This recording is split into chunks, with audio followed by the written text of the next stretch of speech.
Olá, eu sou a professora Débora Martins e hoje eu vou ministrar um conteúdo, aí de ciências do 7º ano do ensino fundamental, certo? Então, hoje vamos falar, sobre o ser humano no reino dos animais, certo? Abram o livro de vocês aí na página 214 e vamos começar, certo? Pergunto a vocês, o que nos faz seres humanos, Façam essa reflexão. O que nos faz seres humanos? O que nos faz seres humanos? Logo de cara vem à nossa mente, as características anatômicas e comportamentais, e isso diferencia nós seres humanos aí dos demais animais. Outra característica, que nos diferencia é a cultura. A cultura é muito importante para nós seres humanos, certo? Então, os seres humanos diferem aí dos outros, animais, mesmo dos primos mais próximos, pela riqueza da cultura e pela importância que ela atribui, certo? Então, a cultura não se restringe somente ao ser humano e pode ser observada também aí em outras espécies, certo? Mas o que seria cultura nesse contexto todo que estou explicando aí para vocês? O que seria cultura, não é mesmo? A cultura é o conjunto de costumes e tecnologias que desempenharam e continuam aí a desempenhar o papel presencial na evolução aí do nosso comportamento, certo? Então, essa definição inclui as culturas animais, ainda que menos, desenvolvidas do que a humana, nós, porque a comunicação animal, ela é claramente mais limitada, comparando aí com nós seres humanos. Gente, cultura é aquilo que aprendemos aí com os outros, certos? E principalmente com os nossos antepassados, correto? O que a gente acrescenta, que é por nosso próprio esforço, certo? São algumas contribuições geradas por um aprendizado independente e solitário, certo?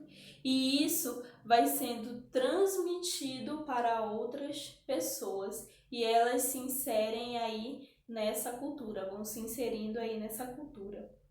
A cultura, gente, é o único veículo que permite que o conhecimento sobre um mundo, se acumule durante aí várias e várias gerações, certo? Então, portanto, nós classificamos o ser humano, nós seres humanos, como hominídeo da espécie Homo sapiens, certo?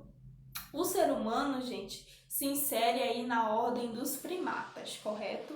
Outros animais aí também que se inserem nessa ordem, nessa mesma ordem aí, temos os exemplos aí dos chimpanzés, aí dos gorilas, dos salguis, dos babuínos, dos lêmures e por aí vai, certo? Então, as características que diferem o ser humano dos demais primatas não são quantitativas, ou seja, não está relacionada à presença ou ausência de estruturas corporais, certo? Mas sim se diferenciam aí nas qualitativas, porque se diferenciam pelo grau que estão presentes nesses seres vivos, certo? Então, o tamanho do encéfalo, Gente, o encéfalo fica dentro do cérebro. E esse encéfalo, ele possui estruturas responsáveis pelos comandos em geral do nosso organismo, certo? Então, o tamanho do encéfalo por exemplo, ele é maior nos primatas, mas em nós seres humanos ele é maior ainda, certo? E isso contribui muito na nossa evolução, certo? Então, pelo fato de o nosso encéfalo ele ser maior do que os demais primatas, nós seres humanos temos algumas capacidades a mais, né, do que os demais animais, correto? Então, eu coloquei aqui, né, que hoje é o nosso tema de hoje, o ser humano no reino dos animais, e nós seres humanos temos a nossa classificação, não é mesmo? O nosso reino aqui é o animal. O nosso filo aqui, estamos no filo dos cordados. A classe dos mamíferos, certo? A nossa ordem é a ordem dos primatas. A nossa família é a família Hominidae. E o nosso gênero é o gênero Homo, certo? Correto? Então, aqui no livro de vocês, na página 214,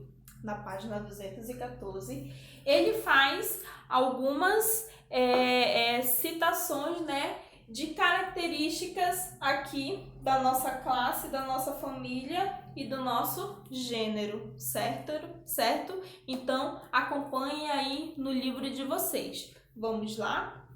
Então, a nossa classe, como sabemos, a nossa classe somos da classe dos mamíferos, certo? E aqui ele diz o seguinte: a característica mais marcante dos mamíferos é a presença de glândulas mamárias que produzem leite para alimentar os filhotes durante as primeiras etapas de vida.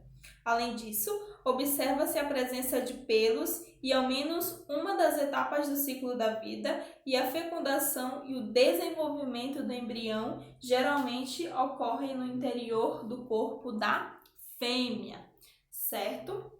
Correto? Outra característica aqui que ele comenta é a característica da nossa família, né? Da nossa família aqui, ó, Hominidae. Nossa família Hominidae, que diz o seguinte: o ser humano é um dos representantes vivos da família dos hominídeos, além do chimpanzé, do gorila e do orangotango.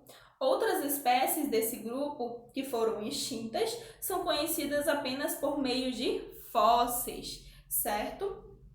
Entre as características presentes nos hominídeos, podemos citar a ausência de cauda, um cérebro relativamente grande em relação ao tamanho do corpo e um cuidado com os filhotes por um período longo aí de tempo, certo?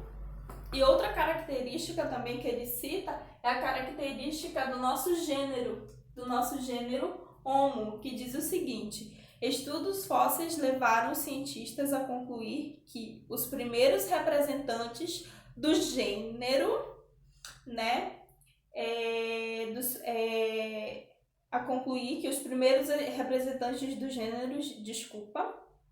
Homo viveram há cerca de 2,5 milhões de anos. Então, os representantes desse gênero são caracterizados pelo desenvolvimento do encéfalo, andar bípede e o uso de ferramentas, certo? Então, ao longo do tempo, nós seres humanos fomos nos desenvolvendo, certo? E ele explica aqui um pouco sobre algumas características que diferenciam nós seres humanos dos demais primatas, certo? Uma característica que diferencia nós seres humanos dos demais primatas é o polegar, que ele cita aqui na página 215, né? Que ele fala aqui o seguinte, ó: o polegar em posição oposta aos demais dedos facilita manipular e segurar objetos. No ser humano, além da posição oposta aos demais dedos, o polegar da mão é proporcionalmente maior, quando comparado ao de outros primatas, o que facilita aí ainda mais a manipulação de objetos. Então, aqui ele coloca, ó, 1, 2, 3, 4 tipos aí de mãos de 4 primatas, certo? O primeiro primata, né, aí, ó, é a do babuíno. A figura A é a mão de um babuíno. Olha o polegarzinho dele, como é pequeno. No B é o do chimpanzé. Olha só como é pequeno também o polegar. O polegar é esse aqui, ó. Esse aqui que é o polegar, certo? No C, o do gorila. E no ser humano, em nós seres humanos, ó. Vocês observando, o polegar do ser humano, ele é maior em relação aos demais primatas, né? Ele é maior do que o do chimpanzé, do que o do babuíno e do que o do gorila, não é mesmo? Então, isso explica que nós, seres humanos, nós evoluímos mais rapidamente, né, durante aí esses milhões e milhões de anos, certo? Correto? Por conta que um dos motivos é o tamanho do encéfalo, né? Que o nosso encéfalo, ele é maior do que os demais primatas. Ou seja, nós temos maiores capacidades, né? Maiores percepções do que os demais primatas, correto? Então, aqui na página 216, ele comenta um pouco sobre a evolução do ser humano. Então, a evolução do ser humano, né? O ser humano, aí, com o passar do tempo, ele foi evoluindo. E essa evolução, ela aconteceu de acordo aí com as mudanças climáticas, né? Aí que ele cita aqui as transformações, né, que ocorreram no meio pelo qual eles viviam, tanto as transformações da água, quanto as transformações do ar, quanto as transformações dos vegetais, quanto as transformações dos animais, certo? Então, ele aqui no segundo parágrafo, ele fala o seguinte: com base nos estudos de fósseis e em outras técnicas, os cientistas acreditam que o ser humano moderno surgiu no continente africano, certo? Por volta de 150 e 200 mil anos atrás, ou seja, há muito tempo atrás, certo? Então, entre os fatores que influenciaram a evolução humana e de seus ancestrais estão as alterações ambientais naturais, as mudanças de hábitos alimentares e a vida em sociedade, que favoreceu a evolução do encéfalo, certo? Da inteligência humana e de nossa complexa comunicação. Nós sabemos que nós podemos nos comunicar verbalmente, por gestos corporais, né? A comunicação oral e comunicação corporal, certo? Então, uma das características também que diferencia nós seres humanos dos demais primatas é o andar bípede. Mas o que seria esse andar bípede, né? Aqui ele explica, aqui nesse quadradinho verde, né, que o andar bípede é justamente a gente andar sobre duas pernas, ó. A gente anda sobre duas pernas. Nós utilizamos nossas duas pernas para andar por longos e longos e longos e longos e longos espaços de tempo. A gente tem a capacidade de andar por muito tempo, certo? Então, nós seres humanos temos essa característica, né, de andar bípede, que ele cita aqui, né? E ele até cita, ó, ele até fala o seguinte: há várias hipóteses que explicam as vantagens do modo de locomoção bípede. Uma delas afirma que andar sobre as pernas possibilitou que as mãos ficassem livres para, por exemplo, carregar alimentos. Outra hipótese é a de que o ser humano adquiriu uma postura que lhe permitiu melhor visualização, de possíveis predadores. Então, essa estrutura corporal que foi desenvolvida durante milhões e milhões de anos, ó, chegou aqui, ó, nota aqui, ó, nós seres humanos, o nosso encéfalo, ele foi evoluindo.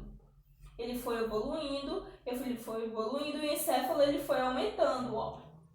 Ele foi aumentando. À medida que o encéfalo foi aumentando, o corpo, o organismo, também ele foi modificando. Também ele foi se modificando. Se vocês observarem aqui, as características físicas aqui desse primeiro é diferente das características físicas aqui desse último, não é mesmo? Então, a evolução e o desenvolvimento do encéfalo contribuiu para o desenvolvimento das características corporais e físicas e biológicas de nós, seres humanos, ok? Então, ele também, na página 217, ele explica, né, aqui, alguns fósseis, né, de hominídeos, né, que foram encontrados, e eles fizeram o estudo desses fósseis e eles fizeram um resumo, né, todo um estudo, né, de como ocorreu o desenvolvimento desses três aqui, ó, hominídeos, certo? Correto? E logo aqui abaixo ele faz uma indagação. Explique qual é a importância da utilização e do domínio do fogo, né? Como nós sabemos, quando nós seres humanos fomos evoluindo, né, nós fomos, né, adaptando ferramentas, né, adquirindo ferramentas para caça, fomos aí adquirindo cobertura, né, para se proteger da chuva e do sol, não é mesmo? Então, estratégias, né, de como se defender de predadores. Então, o fogo, a descoberta do fogo foi muito importante para a evolução do ser humano e para a manutenção do ser humano. Por quê? Porque o que o fogo faz? O fogo, ele aquece, né? Ele cozinha os alimentos, ele muda a estrutura dos alimentos, né? E o fogo, ele era utilizado, né, pelos nossos ancestrais aqui também para afugentar os predadores, certo? Correto? Então, nós seres humanos com o desenvolvimento, né, aí nós começamos a montar pequenos grupos, pequenos povoados, né? Esses pequenos povoados, eles foram se desenvolvendo e chegou aqui na nossa chamada sociedade, certo? Nós seres humanos, desde aqui os nossos primórdios, sempre tivemos a necessidade de viver em sociedade, de ter companhia, de ter um outro, né, para compartilhar e para ajudar. Então, aqui na página 218, ele comenta um pouco sobre a sociedade humana. Essa sociedade que a gente vive, ela é muito importante, né, aí para a troca, né, de experiências, de culturas, né, de conhecimentos. Então, essa troca de culturas, de conhecimentos, de vivências são muito importantes para o nosso aprendizado e desenvolvimento humano, certo? Então, essas características, né, são muito importantes aí para nós seres humanos, certo? E outra característica muito importante de nós seres humanos é que nós seres humanos, né, nós quando temos os nossos filhos eles precisam, né, de um tempo maior de cuidado. Já com os demais primatas, eles já nascem com uma certa independência, mas em nós seres humanos, quando nós nascemos, nós precisamos de um longo período de tempo de cuidado, né? Então, isso também nos diferencia dos demais primatas, certo? Então, gente, esse foi o nosso conteúdo de hoje. E frente à nossa aula, vocês vão fazer a atividade do livro da página 220, certo? Então, esse foi o nosso tema de hoje e até a próxima.